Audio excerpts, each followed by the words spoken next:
Okay, so we are going to look at a sample problem for two-dimensional motion angle projection.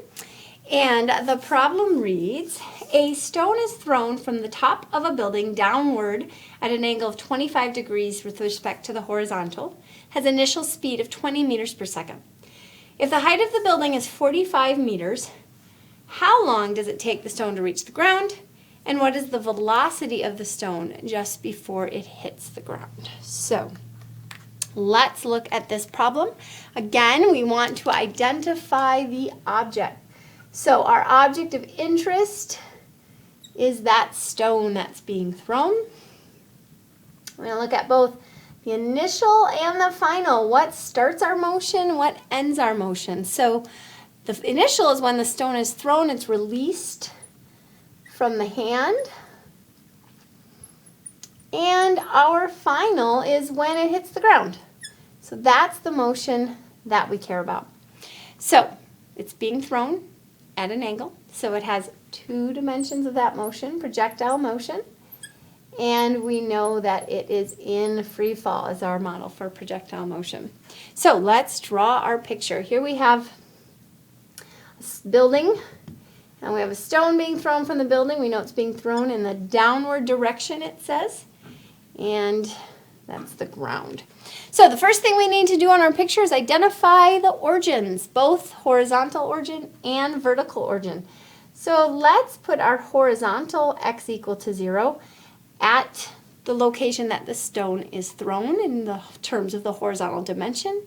And we can put our vertical 0 point also at the ground. So we'll put that at the ground, and the rock is going to end at the ground, and it starts horizontally in that dimension. Okay, so this next step is to list our knowns. We have our horizontal dimension and our vertical dimension. Again, we use our same players, the initial and final position horizontally, initial and final velocity horizontally, our horizontal acceleration, and that should be a t time. And vertically, we have our initial vertical position, our final vertical position, our initial and final vertical velocities, our vertical acceleration, and our time. Okay, so where does the stone start horizontally? Well, we look at our picture. It starts at 0 meters. It tells us nothing about where it ends up, so we don't know our final horizontal position. Initial horizontal velocity. Well, is it moving in the horizontal direction? Yeah, but it's also moving in the vertical direction. So we need to look at the components of the velocity vector in order to get the pieces horizontally and vertically. So we're told that it's going at 20 meters per second at an angle of 25 degrees with respect to the horizontal. So that's the picture that the rock is being thrown at. So to get our initial horizontal velocity, I take the hypotenuse, 20, times the cosine of 25 degrees, and that gives me 18.13 meters per second. So that is going to be my initial horizontal velocity. We know that in the horizontal direction we do not have an acceleration. So my final horizontal velocity should be the same as my initial. And we don't know what the time is. All right, well, what about the vertical direction? Well, vertically, we know that we are starting at the top of the cliff. It tells us that that cliff is, building is 45 meters tall. We know that it's going to end at the bottom, so 0.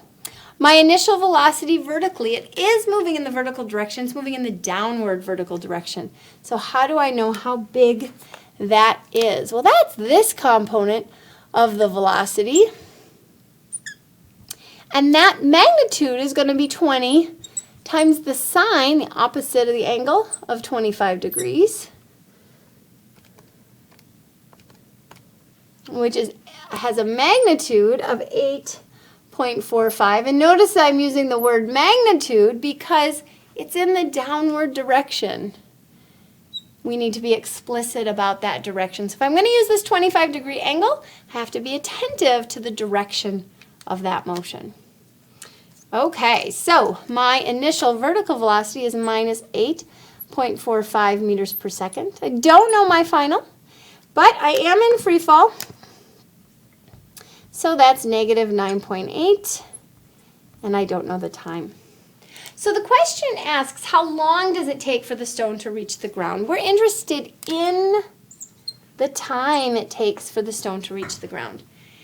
Time is part of both dimensions, but I have more information in my vertical dimension to give me time if I use the relationship for final position. So x final is 0, x initial is 45, v initial is negative 8.45 t, plus 1/2 negative 9.8 t squared. All right, so just simplifying this or making it look a little easier for me, I have minus 8.45 t minus 4.9 t squared. And I want to solve for t. Well, I'm going to have to use that quadratic. So t is equal to minus b minus a negative 8.45 plus or minus the square root of b squared minus 8.45 squared minus 4 times a minus 4.9 times c, 45. All over 2a minus 4.9. So what does t equal? All right, so we have minus a minus 8.45, so that's 8.45. I'll start with the plus the square root of 8.45 squared. My negative will go away. Minus 4 times negative 4.9 times 45. All divided by negative 9.8. So one solution for time is negative 4.01 seconds. Well, that doesn't seem reasonable. It's a negative number, so time can't be negative.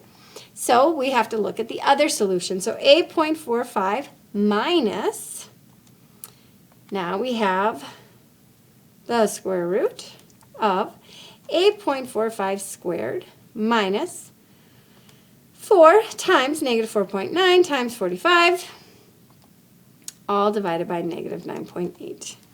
So 2.29 seconds. That seems more reasonable. So our time to get to the ground is 2.29 seconds. All right, the second question says, what's the velocity of the stone as it hits the ground? Now remember, velocity has two pieces. It's got horizontal and vertical. We know the horizontal velocity, so we have that value, but we still need the vertical velocity to determine the total velocity. So v final vertical is equal to v initial vertical plus the acceleration times time. So v final vertical, that's what we want. V initial is negative 8.45 plus negative 9.8 times 2.29. So we have negative 8.45 plus negative 9.8 times 2.29. Oops, 9. And we get negative 30.89 meters per second for the vertical velocity. So how do I determine my net velocity, my total velocity? Well, the velocity magnitude is going to equal the square root of v final horizontal squared plus v final vertical squared. So that's the square root of 18.13 squared plus negative 30.89 squared. So my my magnitude of the velocity, 18.13 squared plus 30.89 squared, is equal to 35.82 meters per second. And my angle is equal to, this is just our geometry, of V final vertical over V final horizontal. And that equals the inverse tangent of negative 30.89 over 18.13.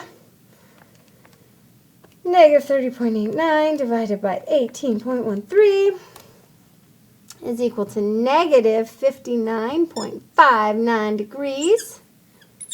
So I have both my magnitude of 35.8 and my direction of negative 59 degrees. Is this right? Remember, tangent only gives you the first and fourth quadrant.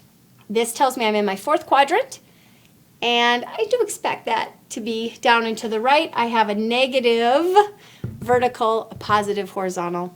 That's the fourth quadrant. All right, good job.